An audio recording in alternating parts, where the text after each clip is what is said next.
काकू व पुतण्याच्या आत्महत्येने एकच खळबळ। पुसद शहर पोलीस स्टेशन अंतर्गत वसंतपूर शेलू येथील सौ वर्षा सोपान जाधव या विवाहित महिलेने 2 दिवसांपूर्वी विषारी औषध प्राशन करून आत्महत्या केल्याची घटना घडली होती। या घटनेला 24 तास उलटत नाही तोच मृतक वर्षा जाधव हिचा पुतण्या करण विजय जाधव वय 26 वर्ष याने देखील शेतातील विहिरीत उडी मारून आत्महत्या केल्याची घटना काल दुपारी उजेडात आल्याने एकच खळबळ उडाली।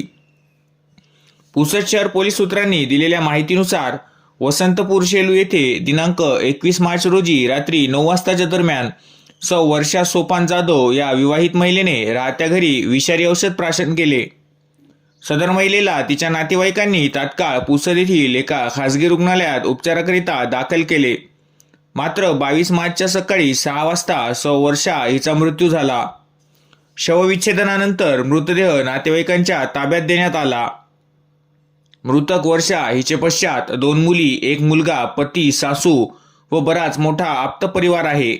दरम्यान सौ वर्षा हिच्या मृत्यूला 24 तास उलटत नाही तोच तिचा पुतण्या करण विजय जाधव याचा मृतदेह गावाजवळीलच त्यांच्या शेतातील विहिरीत पूर्णतः कुजलेल्या अवस्थेत परिवारातील सदस्यांना आढळून आला। दुपारी 4 वाजता मृतदेह बाहेर काढून शवविच्छेदनासाठी रवाना करण्यात आला। अविवाहित असलेला करण पुसदच्या एका खासगी फायनान्स कंपनीमध्ये कामाला होता। अवघ्या 24 तासात काकू व पुतण्याच्या आत्महत्येच्या घटनेने येथे एकच खळबळ उडाली आहे।